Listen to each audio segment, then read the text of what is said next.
because there are prohibitions on certain kinds of divestments, and would also require the State Department to create a list of which companies we're supposed to divest from. When it comes time for standing up to the churches who have chosen to divest from Israel, the Democratic Party alone passed a resolution saying that they were opposed. And it was Patrick Murphy, an Iraq war veteran from Pennsylvania, who put up a piece of legislation condemning the British academic boycott of Israel. This boycott has been going on for 3 to 4 years. The Republican Party has done nothing with regards to discouraging divestment, but it took Patrick Murphy to stand up and to push for this. And I believe in the last 2 weeks, the UTU has announced that they are abandoning their boycott of Israel academics. There are other examples. In 2003 and 2004, the Republican Congress cut aid to Israel twice, not economic aid. There was a deal about cutting economic aid. This was military aid cuts. At the same time, while increasing aid to the Saudis. It was because of a combination of Democratic Congress members and a small group of Republican Congress members who actually managed to stop the attempts by the Republican leadership to increase aid to Saudi Arabia. Aid, including military hardware, which could eventually be used against the Israelis. Even more recently, there have been attempts by the most recent foreign aid bill that was passed, which expanded military to Israel by another $200 million, was opposed by the Republican leadership. Now, I want to be very clear about this. They've said they opposed this because there was another item in the bill which would repeal a ban on contraceptive and family planning aid to third world countries and non-government organizations. The difference is, and this is Howard Berman pointed this out to us, for many years, Democratic Congress members have voted for bills containing aid to Israel that contained other things they didn't like because they felt aid to Israel was the most important thing. Yet the Republican leadership took this unusual step of opposing a foreign aid bill expanding aid to Israel because of the repeal of the Mexico City Declaration. It doesn't mean that Republicans are more anti-Israel. I would point out, and as Larry has pointed out, that we've got problems on both sides. We've got pro-Israel people on both sides. But it does bring into question, where are their Republicans' priorities? If they're willing to put the agenda of the religious right and their feelings about contraceptives to third world countries ahead of aid to Israel, do they really have the best interest of Israel in mind? I would also add that it was Senator Kerry who sponsored the Syria Sanctions Enabling Act, and it is this administration that took over 2 years to finally enforce it after pressure from a Democratic Congress. With regards to President Ahmadinejad's comments about wiping Israel off the map, although it was said back in 2005, early 2006, it wasn't until 2007 that a Democratic Congress put forth a resolution calling for Ahmadinejad to be referred to the United Nations Security Council for war crimes for incitement to genocide. Twice as many Republicans voted against it as Democrats. To put it in perspective, and this is important, 4 Republicans, 2 Democrats voted against it. But that's also important for another reason.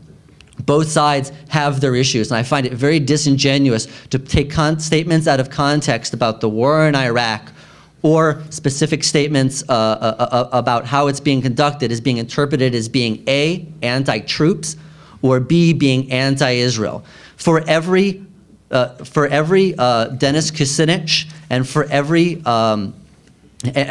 Cynthia McKinney that's been out there, there is a Ray LaHood, there is a Ron Paul, and there is a Darrell Issa. And for those of you who may forget, Darrell Issa and I actually got to square off in the Jewish Journal a little bit because I brought up the point that he told the Fox News that Hezbollah does some very good things. Okay? There are lots of Republicans on the other side who are constantly who are anti-Israel. But they get brushed over much more than Democrats. And unlike the Republicans, when we have anti-Israel Democrats like Cynthia McKinney, we vote them out of office. I will point out one last thing before we get into the discussion back and forth. And that has to do with the discussion about these wars going on in Iraq, and with regards to what's happening in Afghanistan. it is okay to say you disagree with the mission put forward and you can still support your troops.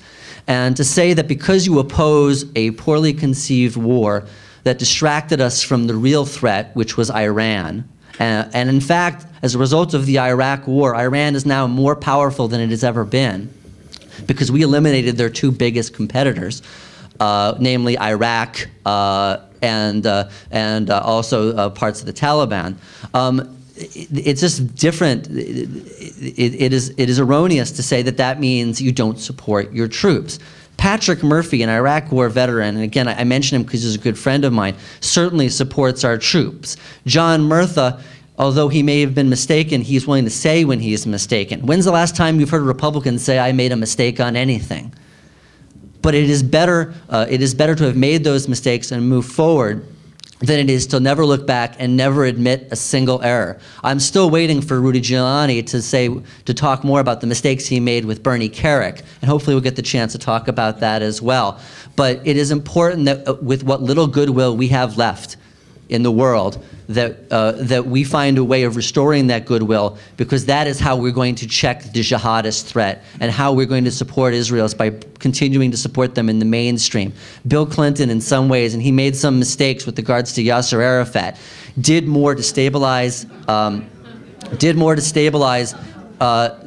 Israel's economy and brought more trade to Israel and more relationships to Israel with China, with Russia, even with countries such as Jordan and Egypt than this administration has ever done to help the country of Israel in the last 7 years under this administration. They talk a good game, but Democrats have always been there from the beginning. Thank you.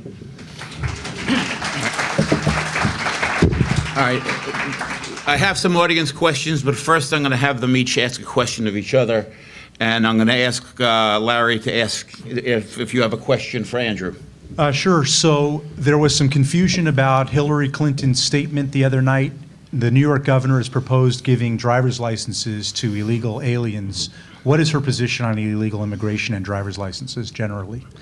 I'll answer this in two parts. First of all, she actually admitted that wasn't her best night, which I think it's nice to have someone say they had good nights and bad nights. From what I understand about Hillary Clinton's positions with regards to illegal driver's licenses, it is my understanding that she does not support it, although this is more of a state issue. But there is a Real ID Act in place which requires that, whether legal or illegal, there are certain restrictions and requirements to make sure that we keep track and that people who are coming into this country are not able to commit acts of fraud as what occurred to bring about 9/11. With regards to immigration as a whole, most Democrats advocate a strong enforcement. They've been supportive of strengthening border enforcement and also of increasing homeland security budgets as well. I would point out that the 9/11 Commission recommendations came out 6 years ago, and the Republican Congress never enacted the 9/11 recommendations. It was a Democratic Congress that finally did that, including with Senator Hillary Clinton as part of that group. And also, I would say, also point out that this administration has still refused to invest in inspecting our containers and trying to make sure that that we've got the border security we need so that people are not just walking across in the middle of the desert, et cetera. Yeah.